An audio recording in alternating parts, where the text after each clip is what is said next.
Mga kaaldab, ito na naman po ang inyong lingkod, si Mr. Destiny. At magbibigay po tayo ng pinakamainit na update po ngayon sa social media mga kaaldab. Ito yung pinaka-latest na pag-uusapan na naman po natin sa Instagram, sa Twitter at sa Facebook. Marami po kasing komento ngayon na kung saan mga kaaldab talagang pinag-uusapan ang real life couple. Oops, issue na naman yan, Mr. Destiny. Well, sa punto na yan mga kaaldab, ang Aldab Week Sarik po talaga ngayon ang pinagpepiestahan sa Facebook.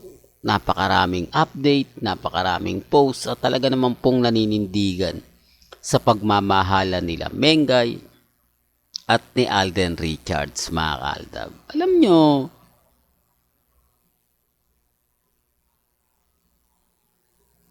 may mga bagay-bagay po na kumbaga kung susuriin ninyo, kakaiba po talaga di po ba? Dito, ito yung sinasabi ko at pinapaliwanag ko. Bakit si Mengay kapag ka nasa Eat Bulaga, EAT, yung OOTD niya talagang iba, passionista yung dating. Di po ba? Kapansin-pansin. Pero kung matatandaan nyo yung red carpet, di po ba? Nakatsinelas lang. Tapos simpleng, yun ang sinasabi ko mga kahaldab na mahirap po talaga magkomento. Di po ba? Magiging bitter lang po tayo kapag pinagdidiinan natin. Ang gusto ko lang po mangyari, mapaisip din po ang mga ilang netizen. Mapapansin nila na parang may mali nga talaga. At yung mga sinasabi at binibigay na update ni Mr. Destiny, sapul na sapul. Di po ba? Bitter daw lang po ako kay Lamengay at kay Congressman Spotted. Sila nga po itong bitter di po ba? Alam naman po nila na puro Aldab lang po ang ina-update natin. Alam naman po nila na 101% na Aldab Nation si Mr. Destiny, lagi pa silang nagbabatikos. Kaya nga po mga kaaldab, binabatikos din natin sila. Bakit kailangan po mag-e-edit? Bakit kailangan pang ipakita na naandun si Congressman Spotted kahit wala? Naandun si Mengay kahit wala? Sabi ko nga po sa inyo, anniversary ng 127 years ng Pugadlawin sa Quezon City o sa District 1, pero no show si Mengay. Samantalang mga kaaldab, dapat sinusuportahan na yan. Dapat nagpapakita na po siya sa District 1. Dapat nagbibigay na siya ng mga update na nagpapatunay na mag-asawa na nga po sila. Sumasama na po siya sa mga kaganapan sa Quezon City. Pero wala di po ba? Sabi nga po ng ilang mga netizen sa group ni Congressman Spotted, bibihira nga po daw nila o hindi nga po daw nila nakikita si Mengay na kasama ni Congressman Spotted sa mga, alam nyo na mga kaaldab, sabi ko nga po sa inyo, kakaiba si Mengay. Si Mengay yung tipo ng artista na pagkatapos ng EAT, wala na, di po ba? Hindi mo na siya makikita, wala nang update, talagang pinanindigan niya na hindi muna mag-post sa Instagram, sa Twitter, sa Facebook. Magkokomento lang siya pero magbibigay siya ng update. Hindi na. Kahit po yung AAT, hindi na siya nagpo-post. Ibang-iba nga po talaga ito ng mga panahon nila Maha sa APT Studio. Di po ba? Sisipag nila mag-post.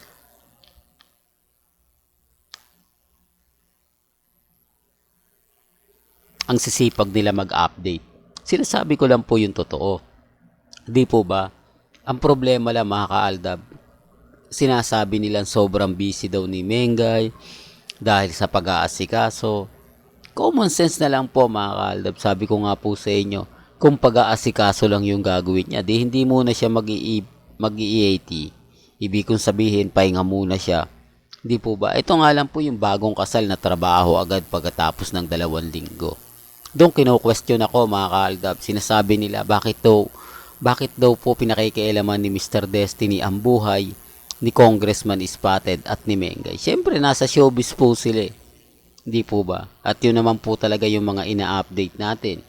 Di dapat hindi na po pumunta si Mengay sa showbiz o tuluyan na nga po siya nagbakasyon para hindi siya lagi pinag-uusapan, hindi siya lagi yung laman ng pahayagan. Sabi ko nga po sa inyo, once na mag-artista, once na magbakasyon ka,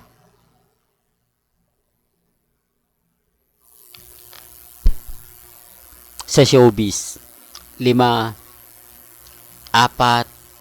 6 na buwan, hindi ka na masyado pag-uusapan. Di po ba? Yun nga lang po, ilang buwan, 3 buwan nga lang po na mapending ka, hindi ka makita sa telebisyon, hindi ka makita sa teleserye, hindi ka makita sa pelikula, wala na, di po ba?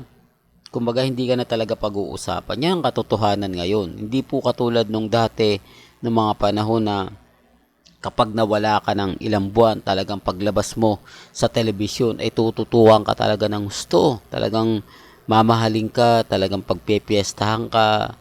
Hindi po ba? Yun ang sinasabi natin mga kaaldab na sobrang nasasabik sa iyo yung mga fans mo. Sobrang, kumbaga gusto kang makita ng mga iniidolo mo o umiidolo sa iyo. Sa ngayon kasi wala na yan eh. Hindi po ba? Dahil, bakit Mr. Destiny? Kasi, ito na po yung time mga kaaldab na napakarami ng artista naglalabasan. Ito yung time na hindi mo na kailangan pang, kumbaga, tumutok sa isang artista lang. Maraming mga artista kasi ngayon na, kumbaga, masasabi natin na may mga potensyal, talagang, kumbaga, kwela. Di po ba? Yan yung sinasabi ko mga kaaldab na hindi po nila nagigets, hindi po nila naiintindihan. Sabi ko nga po sa inyo, katulad ni Congressman Spotted, kung titignan nyo, laos na rin talaga to eh. Kaya lang syempre ginagamit nga po si Mengay, kapag may mga promotion, si Mengay yung parang kay Ria Atayde lang, di po ba? May bagong project si Ria Atayde, tapos may mga komento siya na mas close daw po siya kay Mengay, kesa kay Congressman Spotted. Samantalang, kung titignan po ninyo yung Instagram ni Mengay, wala namang pong post si Mengay na magkasama sila. Di po ba?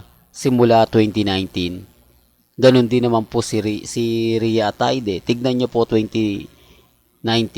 Kahit po sa Twitter, wala. Yan po yung mga talagang literal na ginagamit po si Mengay. Literal na ginagawa po nila yan para makahatak na mga sumusubaybay at sabihin na ganito ganyan.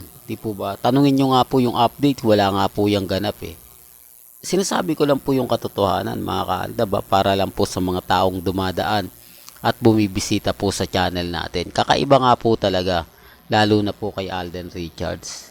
Ngayon trending na trending si Alden. Gustong ilang tulog na lang po eh, mapapanood na natin. Dito mga kaaldab talagang iiyak daw po kayo sa puso't isipan. Medyo talagang dramatic daw po ang dating nito. Sa bagay, kayang-kayang i-handle yan ng isang Alden Richards. Well, hanggang dito na lang po yung updates natin. Ha? Kaya kung gusto nyo pa po ng pinaka-latest at sariwang update, abay tutok lang po kayo sa channel ni Mr. Destiny para updated po kayo sa mga bagong video po na ilalabas po natin maya-maya lang.